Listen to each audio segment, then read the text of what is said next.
Este é o Trocando Ideias, um programa apresentado pela Igreja Presbiteriana de Pinheiros. Nós estamos ao vivo na programação da IPP-TV, estamos também no canal do YouTube.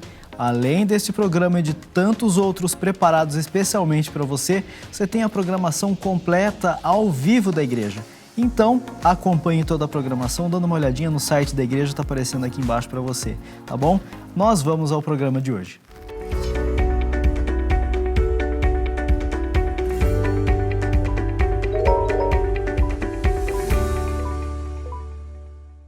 Ok, seja bem-vindo mais uma vez ao Trocando Ideias, seja bem-vindo mais uma vez ao Trocando Ideias. Privilégio, Tiago, estar aqui com você, viu? Obrigado por ter voltado. É uma honra. Nós vamos para o programa de hoje, começando com a pergunta da Roberta. A Roberta, como que a Roberta mandou a pergunta para cá? Ela mandou um e-mail para nós. Está aparecendo o e-mail para você, o endereço de e-mail, aproveite. No finalzinho do programa, abra o e-mail, mande sua pergunta para cá. A pergunta da Roberta é a seguinte: Pastor Hernandes, a minha filha está namorando um ateu. Nós já conversamos com ela sobre as dificuldades que esse relacionamento pode enfrentar mais para frente, mas mesmo assim não tem surtido efeito. E aí, como pais, o que podemos fazer em relação a isso, pastor? Bom, vamos pegar essa situação para trazer uma análise mais abrangente para outros pais que talvez estejam enfrentando a mesma situação ou situação semelhante. Há uma ideia de que os pais não devem interferir no namoro dos filhos. É uma decisão pessoal, uma decisão própria deles, eles é que vão casar e eles é que vão viver a vida. Eu acho, Tiago, que essa ideia não é bem assim. Os pais devem interferir. Interferir no sentido de conversar, de abrir o verbo, de deixar claro. Porque às vezes o jovem está vivendo uma situação de namoro, está envolvido emocionalmente, e o namoro está turbulento, e o namoro às vezes está complicado, às vezes tem briga, tem discussão, tem choro, tem desentendimento, mas está apegado emocionalmente. Os filhos não têm toda essa visão do farol alto, eles estão envolvidos no momento, então os pais precisam ser mais contundentes. Porque às vezes o filho não vai gostar da abordagem, vai até chorar, mas choro não mata filho. Agora, um casamento errado não só vai deixar a vida desse filho, dessa filha, numa situação enrascada, mas vai enrascar a família inteira. Mexe com a estrutura toda. Se um rapaz é ateu e a menina é uma cristã e está namorando esse rapaz, ela está fortemente se candidatando a ter um grande problema amanhã. Porque vai ter filhos esse casal. Para onde esses filhos vão? O homem é o chefe da casa, o líder da família. Essa mãe está pronta, essa mulher está pronta a ver seus filhos indo para o ateísmo? Todas essas questões precisam ser abordadas. Porque a Bíblia diz assim, lá em Amós 3,3, andarão dois juntos se não houver entre eles acordo? O Jaime Kemp, que já está bem avançado de idade, mas ainda lúcido e pregando, lá atrás escreveu um livro dizendo o seguinte, que um namoro misto ele tem alguns problemas, porque estatisticamente falando, apenas 25% se converte da parte que entrou no namoro não convertida. Então, a chance dessa menina aí ter um namorado ateu e dele se converter é 25% de chance. Então, a possibilidade de um casamento desse também não funcionar é de 75% não funcionar. E ele olha o seguinte, imagine você que você vai fazer uma ponte aérea Rio-São Paulo, ou São Paulo-Rio. Você está sabendo que 75% dos aviões estão caindo.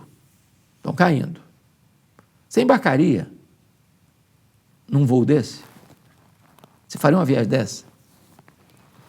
Você embarcaria num casamento onde 75% estatisticamente falando estão fracassando?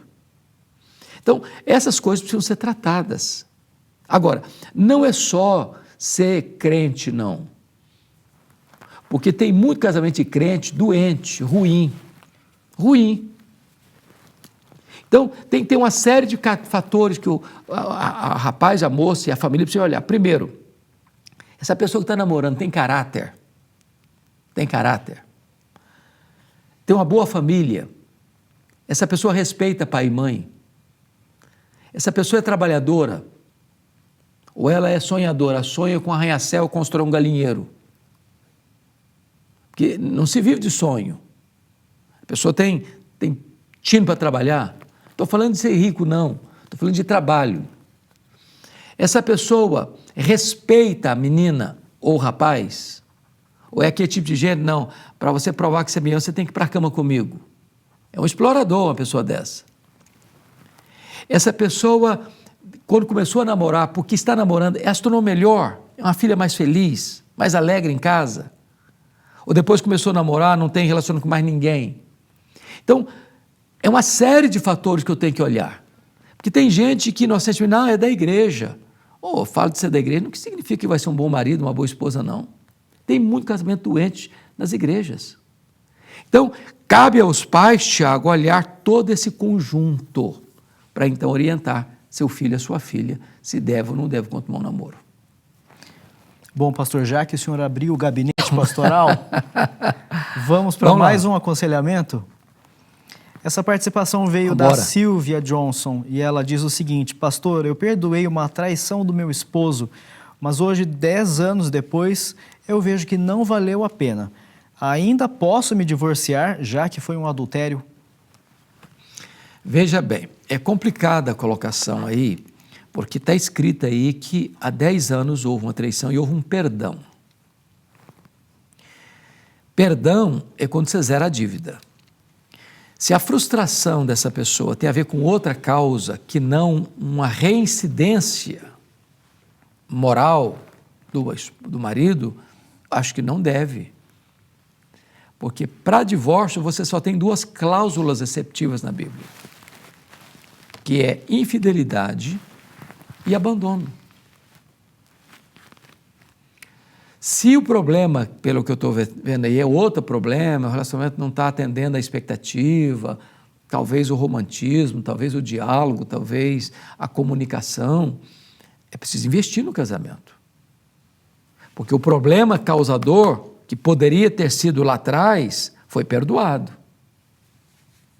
Foi perdoado. Imagine você, Tiago, na nossa relação com Deus, Deus falar assim para mim: olha, eu te perdoei aquele pecado que você cometeu, mas eu estou suspendendo aquele perdão, não vou perdoar mais não. Vou perdoar mais não.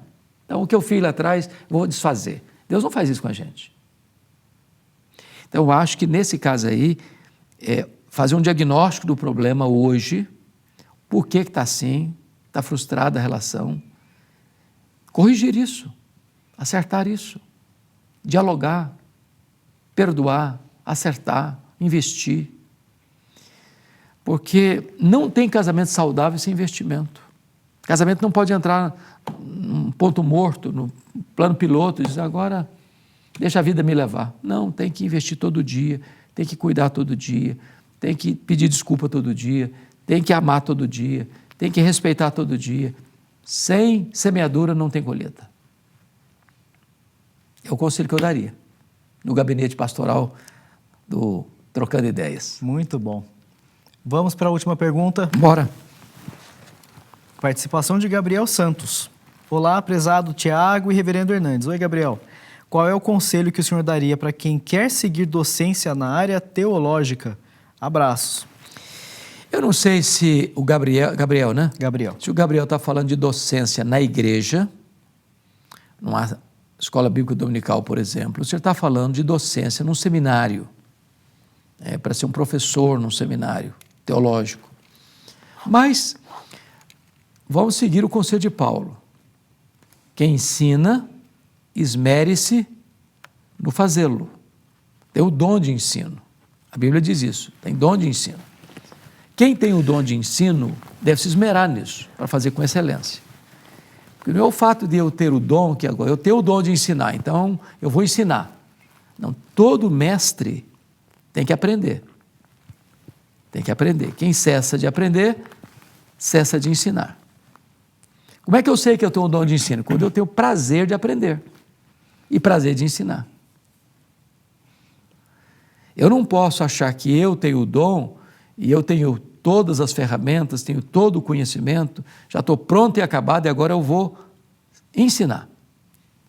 Então, se ele aspira a isso, glória a Deus porque ele aspira a isso. Glória a Deus. Como é que ele vai honrar esse chamado, essa vocação?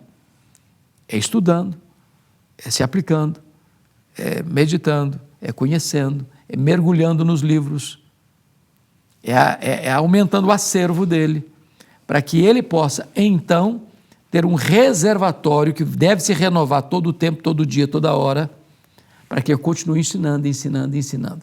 Ensinar é uma coisa extraordinária, é um privilégio, é uma bênção. Sobretudo, quando você ensina não apenas português, matemática, física, química, biologia, mas você ensina verdades eternas